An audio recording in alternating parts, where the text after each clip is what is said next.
Good morning students, कैसे हो आप सब। आई होप आप बहुत अच्छे होंगे और मेरे साथ अपनी सीटेट की प्रिपरेशन कर रहे होंगे। तो आज हम स्टार्ट करते हैं ईवीएस। ईवीएस में है आपका, ईवीएस में आपकी 6 थीम्स हैं। ईवीएस में आपकी 6 थीम्स गिवन हैं। वो जो थीम है आपकी, उनमें एक थीम है शेल्टर, जो कि आज हम पढ़ेंगे। शेल्टर के अंदर 2 सब थीम्स हैं। शेल्टर के अंदर 2 सब थीम्स हैं। कौन कौन सी हैं? A shelter so high, a shelter so high, और दूसरा है आपका when the earth shook, when the earth shook. तो ये आपकी 2 सब थीम है। तो पहले हम पढ़ लेते हैं अ शेल्टर सो हाई को। Clear? A shelter so high को। तो इसमें एक ट्रैवलर की स्टोरी है। एक ट्रैवलर है जिसका नाम है गौरव जानी। ठीक है, उसने अपनी स्टोरी बताई हुई है कि उसने अपनी कैसे उसने अपनी यात्रा पूरी करी। तो उस यात्रा को उसने अपनी कहानी के माध्यम से बताया हुआ है। तो सबसे पहले तो मैं आपको मैप दिखा देती हूँ। ठीक है, उसने जो गौरव जानी है, उसने अपनी यात्रा शुरू करी थी गुजरात से। कहाँ से करी थी? नहीं, मुंबई से। कहाँ से स्टार्ट करी है उसने? मुंबई से अपनी यात्रा उसने स्टार्ट करी है। ये रहा आपका मुंबई। मुंबई कहाँ है? महाराष्ट्र के अंदर। तो यहाँ से उसने अपनी यात्रा को स्टार्ट किया है, मुंबई महाराष्ट्र से। ठीक है, उसके वो यहाँ से होते हुए वो अपना गुजरात, राजस्थान, ठीक है, गुजरात राजस्थान से फिर अपना हरियाणा, ठीक है, हरियाणा, पंजाब, हिमाचल प्रदेश, ठीक है, लद्दाख, वहाँ से फिर जम्मू कश्मीर, ये उसने अपनी यात्रा को पूरा किया है। ठीक है, कहाँ से स्टार्ट किया है? गुजरात से। अब सॉरी, मैं फिर से वही बोल जाती हूँ, मुंबई से स्टार्ट किया है। कहाँ से किया है? मुंबई से उसने अपनी यात्रा को आरंभ किया है। तो अब जो आपके सीटेट के जो क्वेश्चंस बनते हैं वो किस तरीके से बनते हैं ये मैं आपको बताती हूँ। पहले ऐसे बनते हैं कि आपको कोई, जैसे अभी आपने शायद अगस्त 2023 में जो अभी पेपर हुआ था उसको ईवीएस का देखा हो, तो उसमें कैसे क्वेश्चन बने हैं कि ये आपको एक राज्य दे दिया है गुजरात, ठीक है, इसके नॉर्थ में कौन सा स्टेट हो, उसके इसमें वेस्ट में कौन सा स्टेट है, ठीक है, उसके साउथ में कौन सा स्टेट है, उसके वेस्ट में कौन सा, ये ईस्ट, सॉरी, ईस्ट में कौन सा स्टेट है, वेस्ट में। तो इस टाइप से तो आपको मैप बेसिकली लर्न होना चाहिए। ठीक है, आपको मैप याद होना चाहिए, तभी आपको पता रहेगा कि किसी भी स्टेट को जब पेपर में एग्जामिनर देगा तो उस स्टेट के मतलब कौन सा स्टेट उसके साउथ में, जैसे उसने दे दिया कि उत्तर प्रदेश के उड़ीसा में जो स्टेट है वो किस लोकेशन पे है, वो ऑप्शन देगा आपको south east, south west, north east, north west. तो जब तक आपके माइंड में मैप नहीं होगा, जब तक आपके माइंड में मैप नहीं होगा, तब तक आप ये नहीं बता सकते कि कौन सा स्टेट किस स्टेट के किस डायरेक्शन में है और किस लोकेशन पे है। तो बेसिकली आपको मैप आपके माइंड में याद होना ही होना चाहिए। ठीक है, बाकी और जितने भी क्वेश्चंस इस चैप्टर से बनेंगे या बनने की संभावना है, मैं सबको बताती हुई जाऊंगी। तो आपका पहला काम क्या है? मैप को ध्यान रखना। मैप को 1 बार, 2 बार, 3 बार, 4 बार याद करना, फिर उसको बनाना, फिर रफली मैप आते हैं मार्केट में, ठीक है, उन मैप्स को फिल करना। मतलब आपके दिमाग में मैप होना ही होना चाहिए, तभी आप मैप से रिलेटेड क्वेश्चंस को कर सकते हो। ठीक है, तो अब हम पढ़ते हैं गौरव जानी की स्टोरी। जो ये गौरव जानी है, देखो मैं आपको एक बार जल्दी जल्दी थोड़ा सा रीड आउट करा दूंगी। अगर आपको मेरा नहीं सुनना है तो भी, क्योंकि ये एनसीईआरटी बेस्ड है, तो भी आप सिर्फ इसको पढ़ सकते हो और अपने क्वेश्चंस को कंप्लीट कर सकते हो सीटेट में आने वाले। ठीक है, तो मैं जल्दी जल्दी एक बार पढ़ा देती हूँ कि उसने अपनी कैसे उसने अपनी जो जर्नी है वो कंप्लीट की। ठीक है, उसने अपनी जर्नी कहाँ से स्टार्ट की? महाराष्ट्र, मुंबई से। क्लियर? मैं गौरव जानी हूँ, मेरा लोनर है साथी, उसकी बाइक का नाम है, उसकी मोटरसाइकिल का नाम है लोनर। लोनर कभी अकेला नहीं होता, हर वक्त मेरे साथ रहता है, और मैं और मेरी मोटरसाइकिल मुंबई के व्यस्त भीड़ भाड़ वाले और शोर शराबे वाले शहर से दूर जाने के मौके का इंतजार कर रहे हैं। हम इस अद्भुत देश के विभिन्न वो क्या करना चाहता है कि वो देश के विभिन्न मतलब जगह जगह स्टेट्स, जगह जगह एरियाज़ की वो यात्रा करना चाहता है, जो गौरव जानी है अपनी बाइक लोनर के साथ में। ठीक है, वो भारत की ऊंची सड़कों पर यात्रा करना चाहता है। ठीक है, भारत की सबसे ऊंची सड़क कौन सी है? ठीक है, भारत की सबसे ऊंची सड़क है लेह मनाली।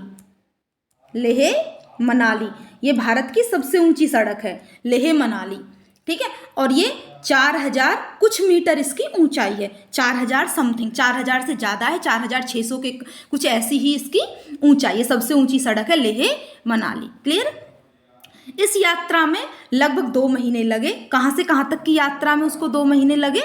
मुंबई से लेकर जो आपकी जम्मू कश्मीर तक की जो यात्रा थी उसने जो पूरी कवर की, उसमें उसको 2 महीने लगे। ठीक है, मुझे सब कुछ अपनी मोटरसाइकिल पर ले जाना पड़ा, मुझे योजना बनानी थी और अपनी ज़रूरत की सभी चीज़ें इकट्ठी करनी थी। मैंने एक छोटा टेंट, स्लीपिंग बैग, जो उसने सामान लिया, क्या क्या सामान लिया उसने अपने साथ में,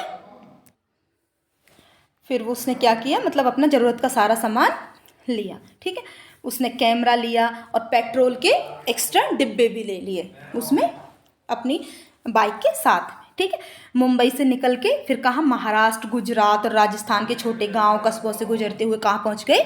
दिल्ली। अब मुंबई से दिल्ली तक का जो डिस्टेंस है वो है 1400 किलोमीटर। इस दूरी को तय करने में बाइक से कितना टाइम लगा? 3 दिन लगे। ठीक है, अब दिल्ली में उसने सोचा कि मैं कुछ नया देखूंगा, लेकिन दिल्ली तो मुंबई जैसी बिल्कुल सेम टू सेम। ठीक है, दिल्ली में क्या था, वही सीमेंट के घर थे। ठीक है, सीमेंट से, ईंट से, कांच से और स्टील के बने हुए बिल्कुल दिल्ली मुंबई के जैसे घर थे। ठीक है, फिर वो उसे कौन से घर देखने थे? लकड़ी के घर, ढलानदार जो छतें होती हैं, जो स्लोपिंग रूफ्स होती हैं। ठीक है, और बर्फ़ से ढके हुए घर, जो जिन्हें इग्लू कहते हैं, क्योंकि उसने कई किताबों में ऐसे घरों की तस्वीर देखी हुई थी। ठीक है, मैंने दिल्ली में और भी चीज़ें पैक की और चलता रहा। फिर 2 दिन के बाद वो कहाँ पहुँच गया? वो पहुँच गया मनाली। कहाँ पहुँच गया गौरव जानी जो था? मनाली पहुँच गया 2 दिन के बाद। दिल्ली से मनाली जाने में उसको बाइक से 2 दिन लगे। ठीक है, वहाँ मनाली कहाँ है? मनाली हिमाचल प्रदेश स्टेट के अंदर है, हिमाचल प्रदेश स्टेट के अंदर है और कुल्लू डिस्ट्रिक्ट के अंदर है। मनाली कुल्लू डिस्ट्रिक्ट के अंदर है और हिमाचल प्रदेश स्टेट के अंदर है। ठीक है, वहाँ से फिर वहाँ क्या है? पहाड़ है वहाँ, है ना? वहाँ क्या है? पहाड़ है और स्वच्छ हवा में सांस लेना कितना ताज़ा था, तो ये सब उसने महसूस किया। अब उसका असली सफ़र शुरू होना था। लद्दाख के लेह तक पहुँचना था उसको। ठीक है, कहाँ जाना था उसे? जम्मू कश्मीर राज्य की कठिन सड़कों से गुजरना पड़ा। वहाँ थोड़े रोड कैसे हैं? डिफ़िकल्ट रोड हैं। जो ये एरिया है ना, जम्मू कश्मीर और आपका लद्दाख, लेह, यहाँ पे माउंटेन्स है, पहाड़ हैं। ठीक है, तो यहाँ पे जो रोड्स बनाए हैं वो थोड़े मतलब पहाड़ों को काट कर ऐसे बनाए गए हैं, तो वो थोड़े डिफ़िकल्ट रोड हैं। क्लियर? और उसने फिर क्या किया? नया घर बनाया। कहाँ जाके बनाया? लोनर और मैं हर दिन लंबी दूरी तय कर रहे थे। रात की ठंडी हवा से बचने के लिए मुझे बस भोजन और एक तंबू की आवश्यकता थी। अब तंबू के सारे सामान तो वो अपने साथ लाया था टेंट बनाने के लिए, क्योंकि वो अपने साथ स्लीपिंग बैग भी लाया है ना, स्लीपिंग बैग, प्लास्टिक बैग, ये सब चीज़ें वो अपने साथ लेकर चला था। और नायलॉन का उसके पास तंबू था जिसमें वो फिट हो जाता था सोने के लिए। ठीक है, उसमें सोने के लिए लगभग समा सकता था। लोनर तंबू के बाहर पहरा दे रहा था। लोनर कहाँ खड़ा रहता था? तंबू के बाहर। यहाँ तो वो तंबू बना लेता था, यहाँ उसकी बाइक खड़ी रहती थी। ठीक है, और जो हवा और पक्षियों की जो आवाज़ थी, हवा चलती थी, ठीक है, और पक्षियों की जो आवाज़ थी वो उसे सूर्योदय देखने के लिए जगाया करती थी। सनराइज होते हुए वह देखता था। क्लियर? तो मैं एक थ्योरी आपको पढ़ रही हूँ और जहाँ जहाँ मुझे लगता है कि यहाँ से क्वेश्चन बनने की पॉसिबिलिटीज़ हैं, आप बने हुए हैं, तो मैं वो चीज़ आपको बता दूँगी। ठीक है, ठंडा रेगिस्तान। अच्छा, आपने हॉट डेजर्ट के बारे में सुना होगा। हॉट डेजर्ट क्या है? जैसे कि राजस्थान को हॉट डेजर्ट बोलते हैं ना, ऐसे ही कोल्ड डेजर्ट बोलते हैं लेह को। जो लद्दाख है, ठीक है, लद्दाख को बोलते हैं कोल्ड डेजर्ट। जो लोनर था और मतलब गौरव जानी, वो कहाँ पहुँच गए? लेह पहुँच गए। लेह कहाँ है? लद्दाख में है। लद्दाख एक यूटी है, आपको पता होगा। 31 अक्टूबर 2019 को 31 अक्टूबर 2019 को जो लद्दाख और जम्मू कश्मीर, इन दोनों को यूटी बनाया गया है ना। इन दोनों को क्या, जम्मू कश्मीर पहले स्टेट था, उसको यूटी बनाया गया और लद्दाख को अलग से यूटी बना दिया गया, ठीक है। और लद्दाख की जो कैपिटल है वो क्या है, लद्दाख की कैपिटल है लेह और कारगिल, ये इसकी जॉइंट कैपिटल है, लेह और कारगिल लद्दाख की जॉइंट कैपिटल है, ठीक है। और लेह और कारगिल ही दो डिस्ट्रिक्ट हैं लद्दाख के अंदर। लद्दाख के दो डिस्ट्रिक्ट कौन कौन से हैं, लेह और कारगिल। क्लियर है, समझ आ गया। और इसको क्या बोला जाता है, कोल्ड डेजर्ट बोला जाता है, ठीक है। अब वो कहता है कि मैंने पहली बार ऐसा क्षेत्र देखा जो हाई था, ऊंचाई पे था, शुष्क ड्राई था और प्लेन था, जिसको ठंडा रेगिस्तान कहा जाता है। लद्दाख में बहुत कम वर्षा होती है और यहाँ ऊंचे ऊंचे बर्फीले पहाड़ हैं और ठंडी समतल जमीन है, ठीक है। लेह में मैंने खुद को सफ़ेद घर मतलब बर्फ़ से ढके हुए घर थे। जैसे ही मैं धीरे धीरे चला, मैंने पाया कि बच्चों का एक समूह मेरा पीछा कर रहा था। वो बच्चे उससे क्या कह रहे थे, गौरव जानी से, joule, JULE, joule. Joule joule का मतलब होता है स्वागत, वेलकम करना। तो आपको पूछा जाए कि लद्दाख में जूल को क्या बोलते हैं, वेलकम को क्या बोलते हैं, स्वागत को जूल बोलते हैं, ठीक है।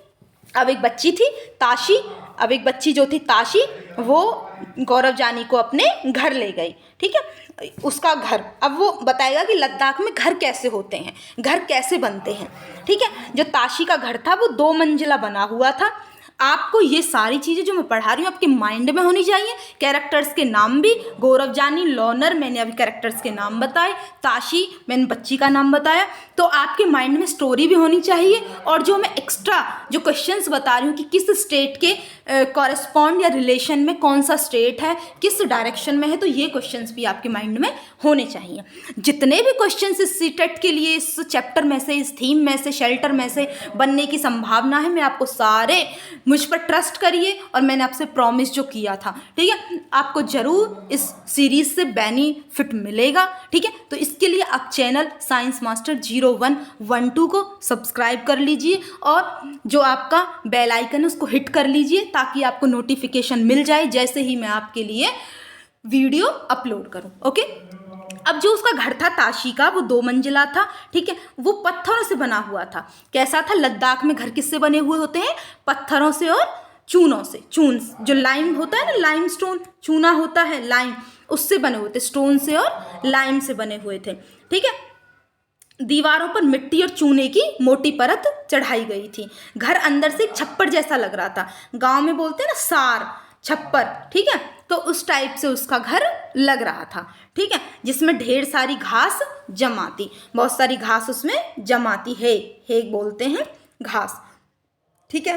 अब वहाँ उसकी 2 मंजिला इमारत थी ना, एक तो ग्राउंड फ्लोर था, एक फर्स्ट फ्लोर था।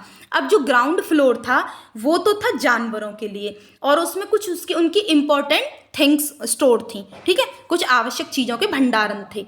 किसमें, ग्राउंड फ्लोर में। कभी कभी जब बहुत ठंड हो जाती थी, जब ताशी ने बताया कि हम भी वैसे तो हम नॉर्मली तो हमारे जो जानवर हैं और कुछ हमारी आवश्यक चीज़ें वो रहती हैं ग्राउंड फ्लोर पे और हम लोग जो हैं फैमिली मेम्बर्स वो रहते हैं फर्स्ट फ्लोर पे, लेकिन जब ज़्यादा ठंड हो जाती है तो वो भी फर्स्ट फ्लोर से ग्राउंड फ्लोर पर चले जाते हैं।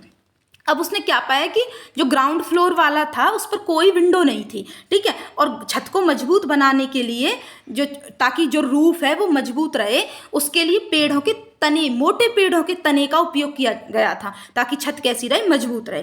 फिर ताशी उसे, जो गौरव जानी था, उसे अपने घर की छत पर ले गई, ठीक है। तो उसने वो जब सीन देखा तो उसे बड़ा अच्छा लगा कि मुझे चारों ओर वही सपाट एकदम प्लेन छत दिखाई दे रही थी। प्लेन छत थी सबके घरों पर, कैसी थी, प्लेन छत दिखाई दे रही थी सबके घरों पर। अब किसी की छत पर तो लाल मिर्च सूख रही थी, किसी की छत पर नारंगी कद्दू, किसी की छत पर सुनहरे पीले कॉर्न मकई सूख रहे थे, किसी की छत पर धान के ढेर लगे थे, ठीक है, और किसी की छत पर उपले सूख रहे थे जो डंग केक होते हैं, ठीक है। ताशी ने कहा कि यह हमारे घर का सबसे महत्वपूर्ण हिस्सा है, जो छत है वो हमें सबसे, हमारा इम्पोर्टेंट पार्ट है ये। तो गर्मी के मौसम में हम कई फलों और सब्जियों को सुखाते हैं। गर्मी के मौसम में वो ताशी क्या बता रही है, गौरव जानी को बता रही है कि हम जब गर्मी होती है ना तब हम अपनी छत पर फलों को और सब्जियों को सुखा लेते हैं। जब हमें ताज़े फल और सब्जियां नहीं मिलती तो उन्हें हम सर्दियों के लिए इकट्ठा करके रख लेते, संग्रहित कर लेते, स्टोर कर लेते हैं। ठीक है, जब सर्दियों में हमें नहीं मिलता है ना, तो उन्हीं को हम यूज़ कर लेते हैं, जिन्हें हमने गर्मियों में सुखाया हुआ होता है, फलों को और सब्जियों को। जब मैं वहाँ ताशी के साथ खड़ा था तो मैं देख सकता था कैसे घर का हर हिस्सा लोगों की ज़रूरतों के अनुरूप विशेष रूप से बनाया गया है। मतलब उसने क्या देखा कि जो घर का प्रत्येक हिस्सा है, छत हो गई, रूफ हो गई, कुछ भी हो गया, वो मतलब अकॉर्डिंग टू नीड बनाया गया था। ठीक है, मैं समझ सकता था कि मोटी दीवारें कैसी बनाई गई थी, मोटी लकड़ी का फर्श बनाया गया था, फ्लोर जो था वो फर्श, ठीक है, वो लकड़ी का था, लकड़ी की छत बनाई गई थी। तो उन्हें किससे बचाती थी? वो ठंड से बचाती थी। ठीक है, अब हम पढ़ते हैं दुनिया के शीर्ष पर रहने वाले लोग। अब शीर्ष मतलब ऊंचाई पे, अब समय था ऊंचे चढ़ने का। मतलब लोनर को संकरी नैरो जो थी, है ना, संकरी पथरीली पहाड़ी सड़कें पर टेढ़े मेढ़े रास्ते पर चलने में कठिनाई हुई। लोनर उसकी बाइक थी ना, तो ऐसी सड़कें आ गई थी क्योंकि ऊंचाई पे चढ़ रहे थे वो। ठीक है, ऊंचाई पे कैसी सड़कें आ गई थी? संकरी पथरीली, क्योंकि पहाड़ों को काट काट कर सड़कें बनाई हुई थी, पहाड़ी रास्ते थे, टेढ़े मेढ़े रास्ते थे। ठीक है, मतलब ऐसे करके रास्ते बनाए हुए होते हैं। ठीक है, पहाड़ों को काट कर। कई जगह पर तो सड़कें ही नहीं थी, है ना। अब वो जा कहाँ रहा था? जो गौरव जानी था, जो कैरेक्टर है, वो कहाँ जा रहा था? वो जा रहा था चांगथांग के चट्टानी मैदान। अब जो चांगथांग मतलब चट्टानी मैदानों की ओर बढ़ रहा था। चांगथांग जो एरिया था, वहाँ पर कौन रहते थे? वहाँ पर चांगपा नाम की जनजाति रहती थी। कौन सी?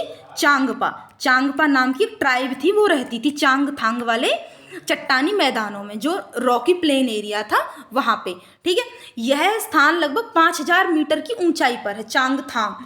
ठीक है, यह इतना अधिक है कि सामान्य रूप से सांस लेना वहाँ मुश्किल है, क्योंकि बहुत ऊंचाई पर जब हाई एल्टीट्यूड पर जाते हैं तो वहाँ ब्रीदिंग में प्रॉब्लम्स आती हैं। मुझे सिर दर्द था, वहाँ हेडेक होने लगता है और वीकनेस सी फील होने लगती है। फिर मुझे धीरे धीरे ऐसी हवा में सांस लेने की आदत हो गई, लेकिन जब कुछ टाइम के बाद रहा तो वहाँ उसको आदत हो गई। हम लोग कई दिनों तक इसी क्षेत्र में घूमते रहे, फिर एक भी वहाँ मनुष्य नजर नहीं आया। ना कोई पेट्रोल पंप था, ना कोई मैकेनिक था, कोई नहीं था। केवल blue sky, clear blue sky था और चारों ओर बहुत खूबसूरत लेक्स थी, झीलें थी। कई दिन और रात बीत गए, वो और लोनर आगे बढ़ते रहे। अचानक एक सुबह मैंने सामने समतल घास वाली भूमि देखी। एक प्लेन थी, ग्रासी लैंड थी। वहाँ बहुत सारी भेड़ और बकरियां, गॉट्स और शीप्स चर रही थी। दूर तक मुझे एक तंबू दिखे। अब उसे तंबू दिखे। ठीक है, और मुझे आश्चर्य हुआ कि वहाँ कौन रहते थे, वे इतनी दूर इस स्थान पर क्या कर रहे थे। अब उसे मतलब जब तंबू दिखे तो अब उसको सरप्राइज हुआ कि अचानक से यहाँ है कौन, भाई कौन रहता है। अब वो चांगपा जनजाति के इलाके में आ गया। चांगपा जनजाति में एक कैरेक्टर का नाम है नामग्याल। वहाँ किसी व्यक्ति से मिले, जो गौरव जानी था, मिला। ठीक है, तो वहाँ अब उसे एक नामग्याल नाम के एक व्यक्ति से उसकी मुलाकात हुई। ठीक है, और मुझे चांगपा पहाड़ों पर रहने वाली एक जनजाति के बारे में चांगपा जनजाति है जो इसमें केवल 5000 लोग हैं। इस जनजाति के अंदर चांगपा हमेशा अपनी बकरियों और भेड़ों के साथ घूमते हैं। इन्हीं से उन्हें वह सब मिलता है जिसकी उन्हें आवश्यकता है। दूध, मांस, तंबू के लिए खाल, उनकी कोट और स्वेटर बनाने के लिए ऊन, ठीक है, जो उनके बालों से मिलती है। उनकी बकरियां ही एकमात्र बकरियां हैं जो उनका एकमात्र ट्रेजर है, खजाना है। ठीक है, यदि किसी परिवार में अधिक जानवर है तो मतलब इसका है कि वो बहुत ज़्यादा रिच है। ठीक है, इन विशेष बकरियों से उन्हें विश्व प्रसिद्ध पश्मीना ऊन बनाने के लिए क्या मिलती है? ऊन मिलती है। क्या मिलती है? ऊन मिलती है इन भेड़ बकरियों से। किसी वो ठंडे स्थानों पर चरती हैं। बहुत ठंडे स्थानों पर चरने की वजह से उनके बाल क्या हो जाते हैं? मुलायम हो जाते हैं और उससे उन्हें पश्मीना ऊन बनाने के लिए ऊन मिलती है। चांगपा अपनी बकरियों को ऊंचे और ठंडे स्थानों पर चराते हैं ताकि बकरियों के बाल अधिक और मुलायम हो। वे बहुत कठिन परिस्थितियों में इन पहाड़ों पर ऊंचे स्थानों पर रहते हैं। क्यों रहते हैं चांगपा? इसलिए रहते हैं कि ताकि जहाँ ये बकरियाँ रह सकती हैं, मतलब यहाँ बकरियाँ रहेंगी। ठीक है, और बकरियाँ रहेंगी क्योंकि वो उनका जीवन और उनकी आजीविका दोनों उन बकरियों के साथ ही हैं, दोनों उन बकरियों के साथ हैं। ठीक है।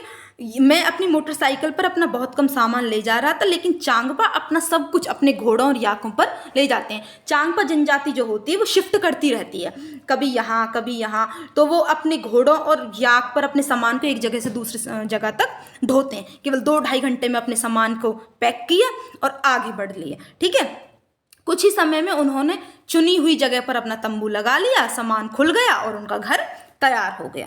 ठीक है, हमारे घर में आपका स्वागत है। जो नामग्याल है वो कह रहा है कि हमारे घर में आपका स्वागत है। ठीक है, अब जो नामग्याल है उसने मुझे बड़े शंकु के आकार के तंबू तक ले जाते हुए कहा। जब उन्होंने नया घर बना लिया ना अपना, कि वो एक जगह से दूसरी जगह शिफ्टिंग कर ली उन्होंने, ठीक है, 2-2.5 घंटे में उनका सब कुछ हो गया। और फिर उन्होंने कैसे तंबू जैसे आकार के उन्होंने अपने तंबू ने शंकु, कोन शेप होती है ना, कोन वाली आइसक्रीम देखी होगी आपने, ऐसे वाले उन्होंने तंबू बना लिए अपने टेंट।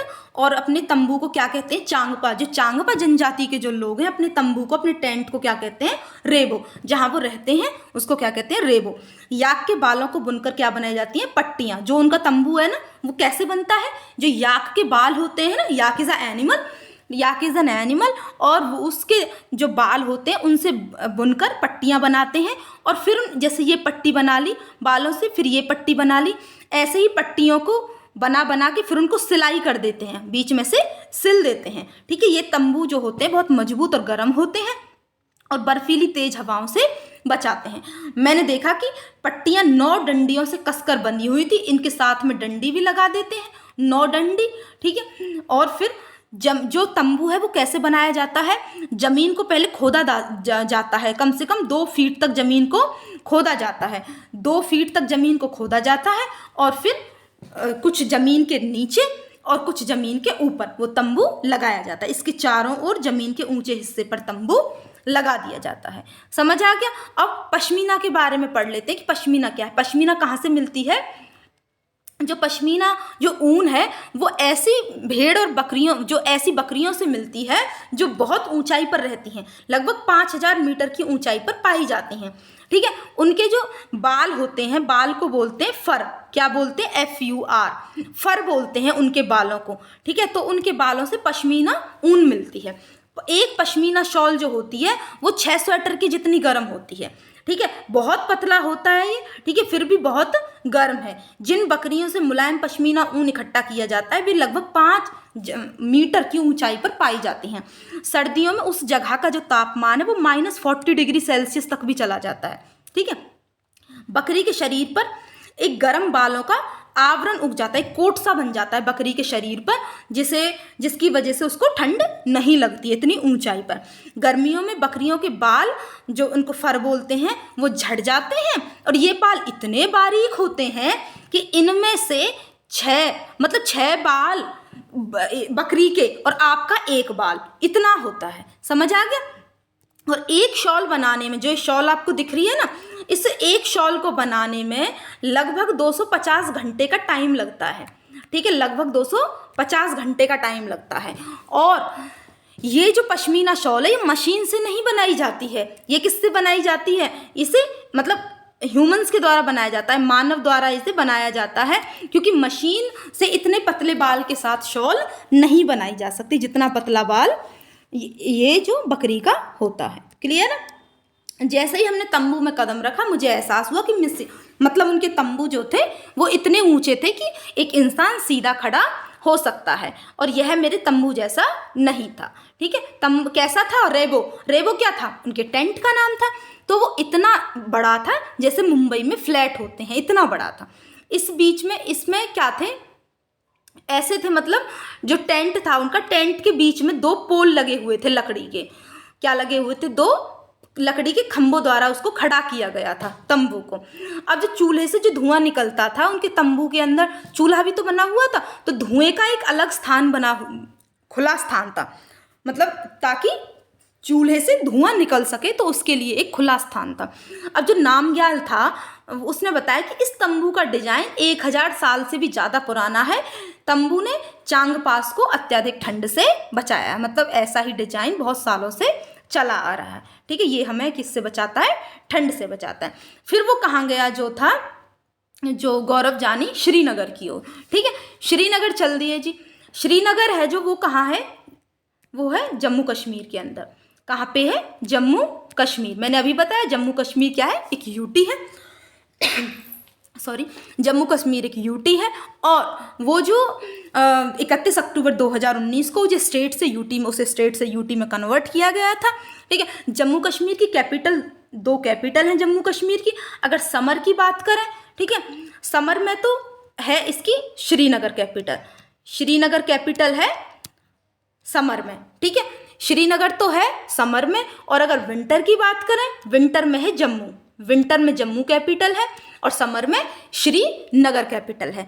और हिमाचल प्रदेश, मनाली आया था ना एक जगह, तो हिमाचल प्रदेश की भी 2 ही कैपिटल है। अगर समर की बात करें, समर में हिमाचल प्रदेश की कैपिटल है, समर में हिमाचल प्रदेश की कैपिटल है शिमला। गर्मी में तो है शिमला। और अगर आप विंटर की बात करोगे तो विंटर में है धर्मशाला।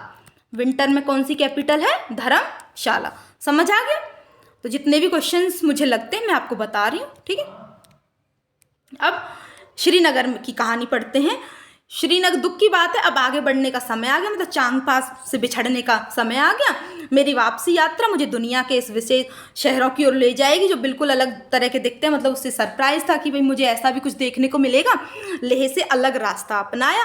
अब कारगिल से होते हुए श्रीनगर कैसे पहुँचे, जो गौरव जानी था वो कैसे पहुँचा, लेह से कारगिल के थ्रू श्रीनगर पहुँचा। यहाँ लेह, कारगिल और फिर श्रीनगर। ठीक है, वहाँ भी बहुत सारी अद्भुत इमारतें देखी और क्या देखा, मतलब घरों को देखकर वहाँ भी आश्चर्यचकित हुआ। श्रीनगर में जो घर थे, कुछ तो पहाड़ों पर थे, कुछ पानी पर थे।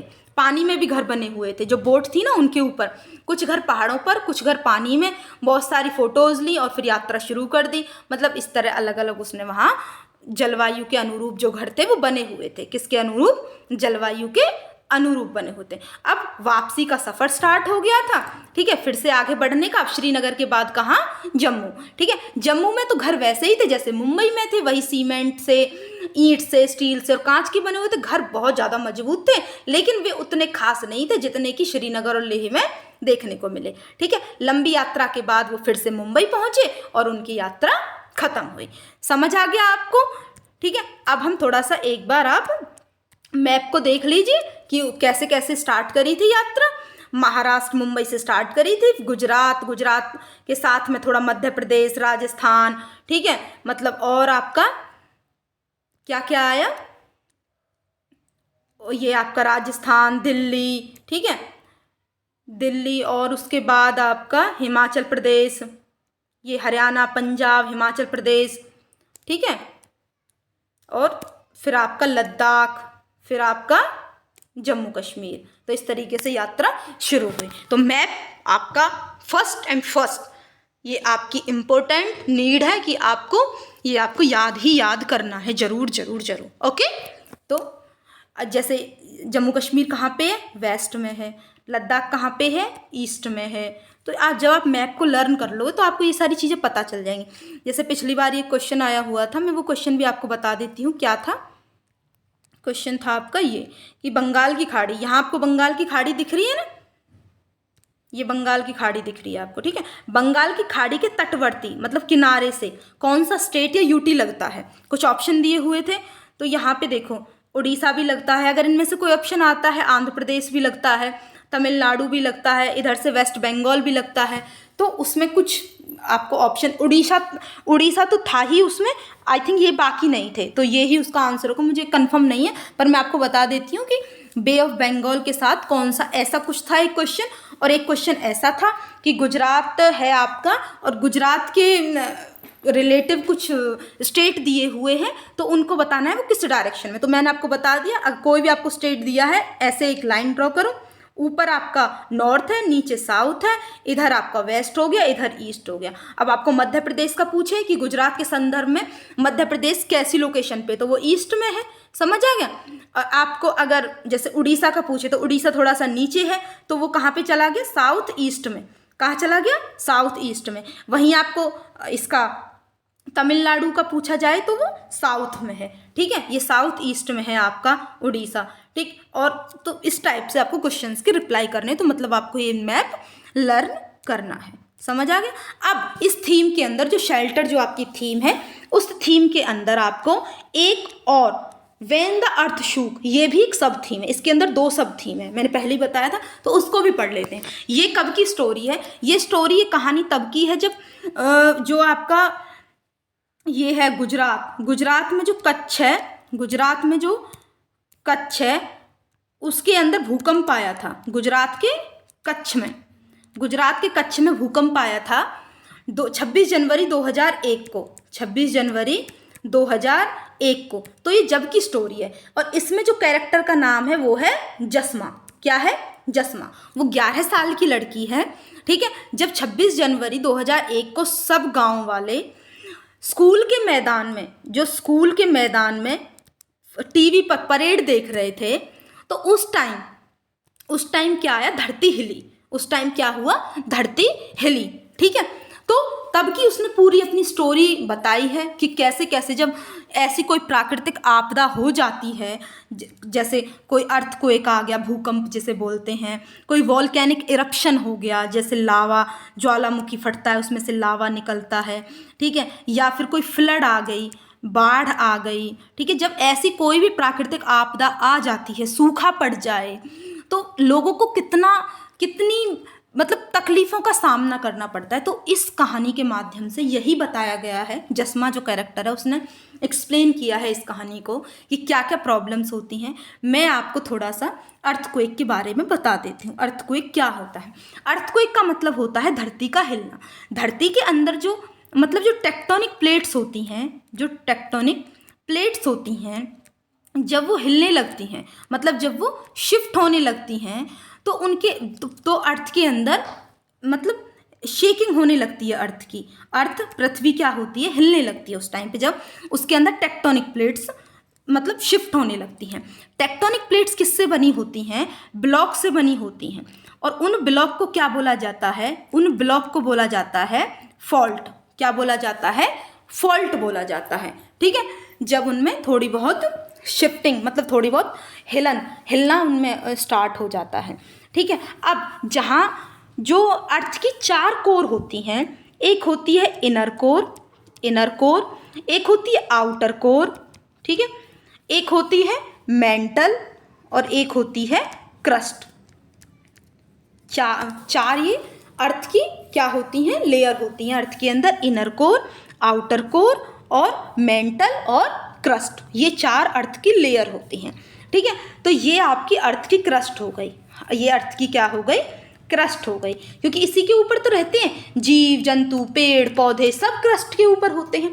तो जो भूकंप स्टार्ट होता है वो कहीं अर्थ के अंदर से होता है, कहीं, क्योंकि टेक्टोनिक प्लेट्स तो अंदर ही है ना, ठीक है, टेक्टोनिक प्लेट्स तो अंदर है। तो ये जब हिलती हैं जब ही तो भूकंप आता है। तो कहीं अर्थ के नीचे पॉइंट होता है जिसको बोलते हैं हाइपोसेंटर। क्या बोलते हैं? हाइपोसेंटर, या फिर फोकस भी बोलते हैं। ये वो पॉइंट होता है जहाँ से भूकंप स्टार्ट होता है, ठीक है। अब इसके बिल्कुल सीधा अर्थ के क्रस्ट के ऊपर एक पॉइंट होता है। हाइपोसेंटर के बिल्कुल ऊपर अर्थ के क्रस्ट पर एक पॉइंट होता है जिसको क्या बोलते हैं? एपिसेंटर। क्या बोलते हैं? एपिसेंटर।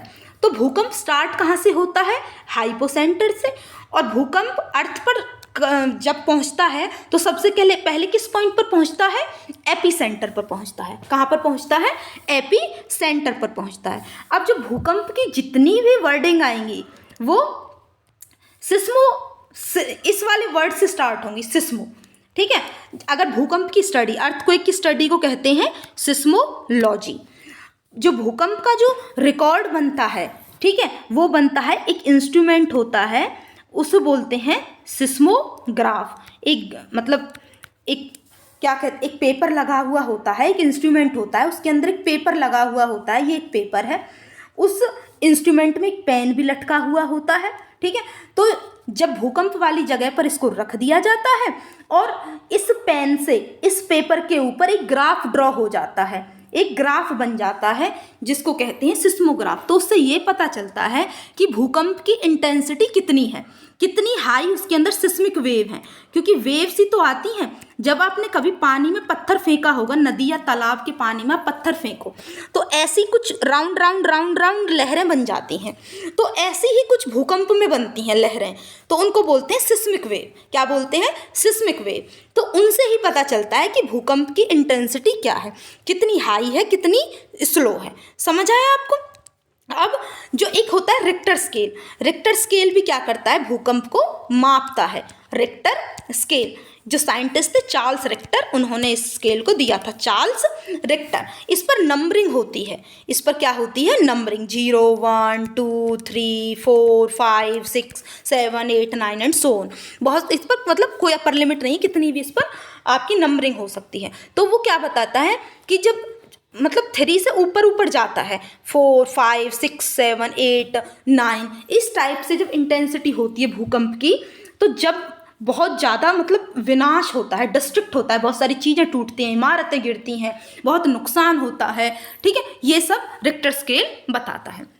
तो अब हम एक बार थोड़ी सी स्टोरी को पढ़ लेते हैं कि क्या क्या है स्टोरी में, तो फिर आपको कोई भी आपका क्वेश्चन मतलब इसमें से आए और वो छूटेगा नहीं, ठीक है। तो भूकंप एक प्राकृतिक आपदा है, मतलब नेचुरल है ये, ठीक है। धरती के हिलने से भूकंप आते हैं। 26 जनवरी 2001 को गुजरात के भुज नामक कच्छ क्षेत्र में भूकंप आया। बहुत सारी इमारतें गिर गई, बहुत सारे लोगों की जिंदगियां मतलब ख़त्म हो गई, प्रभावित हुई। सरकार ने, बहुत सारे ऑर्गेनाइजेशंस ने, बहुत सारे सिटीज़ ने उन लोगों को जो बेचारे उस भूकंप में से प्रभावित हुए थे, उन्हें भोजन, कपड़े, दवाएं दान किए। प्राकृतिक आपदा की स्थिति में लोग मदद के लिए हाथ बढ़ाते हैं। इस कारण मनुष्य समुदाय में एक साथ रहते हैं। अगर किसी को प्रॉब्लम होती है तो लोग दूसरे का साथ देते हैं। गांव के लोगों ने मिलकर अपने गांव का पुनर्निर्माण किया। जब भूकंप में सब लोगों के घर ध्वस्त हो गए, नष्ट हो गई इमारतें, तो फिर लोगों ने गांव को दोबारा पुनर्निर्माण, दोबारा वो बनाए, घर बनाई दोबारा, ठीक है, दोबारा स्कूल बनाए, सब कुछ। घर कैसे बनाए? अब मिट्टी और गाय के गोबर के ऊपलों के मिश्रण से, जो गाय का गोबर और मिट्टी को मिक्स किया, फिर उससे ऊपले बनाए और उन ऊपलों को एक दूसरे के ऊपर रखा और फिर उनसे घर बनाया, ठीक है। और फिर उनको डिजाइन किया, उन पर शीशे लगाए, ऐसे करके घरों को डेकोरेट किया। ऐसे जो घर बने थे वो भूकंप प्रतिरोधी थे, मतलब वो भूकंप से उन्हें कम अफेक्ट होता है, ठीक है। फिर क्या हुआ? अकाल और सूखा दोनों वर्ड्स को पढ़ते हैं एक बार। सूखा होता है ड्रॉट। सूखा क्या होता है? ड्रॉट। जब बारिश नहीं होती है, बारिश की कमी, मतलब सामान्य से बारिश कम हो, ठीक है, उसको कहते हैं सूखा, सूखा पड़ जाना। और भोजन की कमी हो जाए अगर, तो उसको कहते हैं अकाल, फैमिन। फैमिन तो कहते हैं अकाल को, FAMIN, और ड्रॉट कहते हैं सूखा को। अब इसमें जसमा ने अपनी स्टोरी का वर्णन किया है कि कैसे कैसे ये सब हुआ था, ठीक है। 26 जनवरी 2001 को गुजरात के कच्छ इलाके में जब भूकंप आया तो जसमा 11 साल की थी। गांव के सभी लोग टीवी पर परेड देखने के लिए स्कूल के मैदान में जमा थे। तो धरती हिली, लोगों में दहशत आ गई और कुछ मिनटों में गांव तबाह हो गया। खाना, कपड़े, अनाज, बर्तन, सब कुछ, मकानों के खंडर मकान गिर गए और उनके नीचे दब गए। अस्पताल वगैरह, स्कूल वगैरह सब नष्ट हो गए और जसमा का भी पैर फ्रैक्चर हो गया।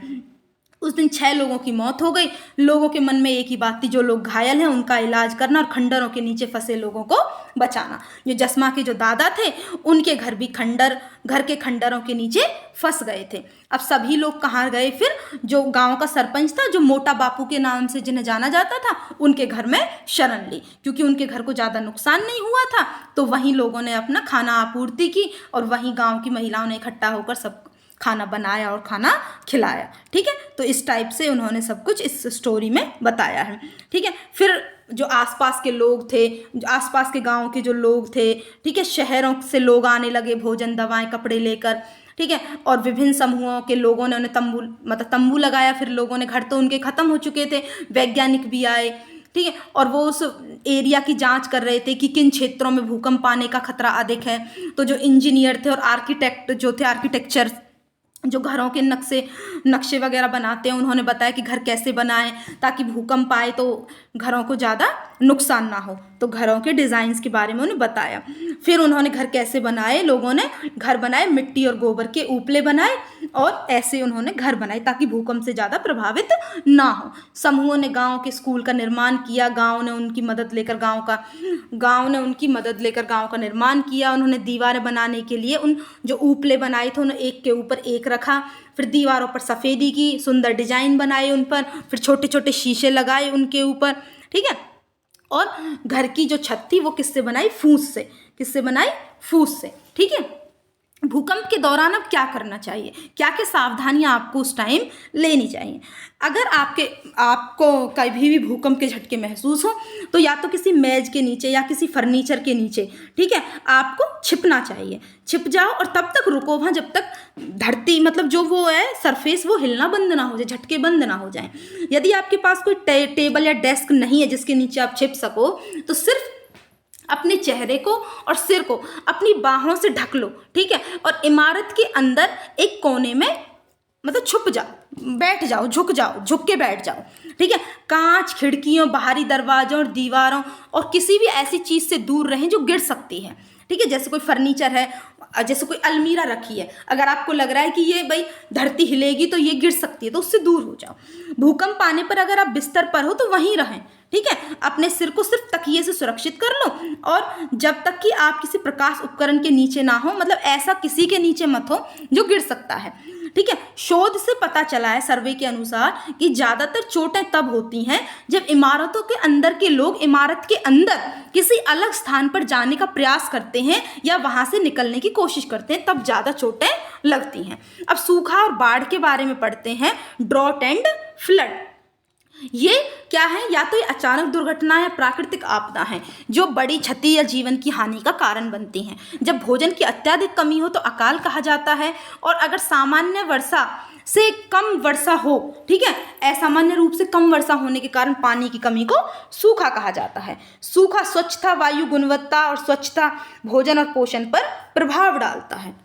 रुके हुए पानी में पनपने वाले मच्छरों द्वारा फैलने वाले वेस्ट नाइल वायरस जैसी अधिक बीमारियां सूखे के कारण हो सकती हैं। सूखे के कारण कैसी बीमारियां होती हैं? जैसे नाइल वायरस, ठीक है, ऐसे मतलब इस टाइप से बीमारियां उनसे फैलती हैं। बाढ़ का तात्पर्य क्या है? जब बहुत ज़्यादा पानी हो जाए, पानी, ठीक है, जब भूमि शुष्क है और उस पर बहुत ज़्यादा पानी हो जाए तो तब बाढ़ आती है। बाढ़ से भी वही फसलों की हानि, मानव जीवन की हानि, पशुधन की हानि, ठीक है। और जब जल होगा, जल ज़्यादा आ जाता है तो जल से फैलने वाली बीमारियां हो जाएंगी। समझ आ गया आपको? तो ये आपका आज का शेल्टर वाला थीम कंप्लीट हुआ। आई होप आपको समझ आया होगा। अगर आपको ये मतलब मेरी वाली बातें आपको नहीं सुननी तो आप खुद भी मेरी आवाज़ को मतलब म्यूट करके अपना पढ़ सकते हो। ये आपके लिए बहुत इंपॉर्टेंट है और आपकी सीटेट की दृष्टि से बहुत ज़्यादा आपके लिए बेनिफिशियल होगा, ठीक है। और ऐसी ही नेक्स्ट वीडियोज़ आपके लिए आती रहेंगी, उससे रिलेटेड क्वेश्चन कैसे बनते हैं वो भी आपको बताया जाएगा। सो आई होप आपको पसंद आया होगा। अगर आपको इस वीडियो के मतलब कुछ भी आपको इस बारे में कहना है कि आपको ये इसमें ऐड करना चाहिए, एडिट करना चाहिए, ये चेंज, ऑल्ट्रेशन, कुछ भी, तो आप कमेंट